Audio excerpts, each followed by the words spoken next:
Puncak Jaya.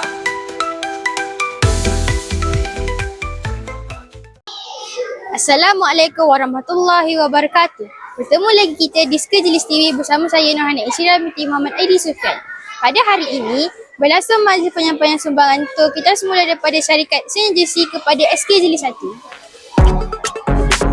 Sumbangan Tong Kita Semula ini merupakan salah satu program CSR pihak Synergy di bawah program Sekolah Angkat Madani tahun 2025. Synergy merupakan penaja utama SK Jelis 1 untuk program ini. Assalamualaikum Encik, saya Hana. Bolehkah Encik memberikan sepatah dua kata mengenai objektif program ini? Waalaikumsalam.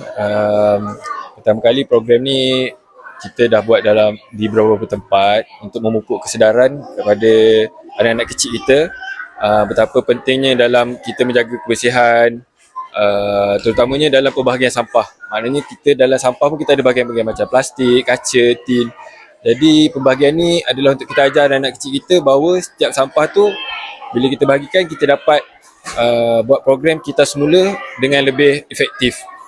Jadi secara tidak langsung kita harap program ni dapat memberi satu ilmu baru kepada anak-anak dan juga kesedaran bahawa kita jangan buat sampah dan menjaga kebersihan sebaiknya.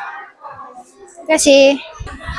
Saya ingin mengucapkan ribuan terima kasih kepada pihak Synergy Berhad kerana pada hari ini kita telah pun dapat penyerahan tong-tong sampah kita semula untuk kita gunakan di sekolah dalam erti tujuan untuk menggalakkan murid-murid kita agar menjaga alam sekitar.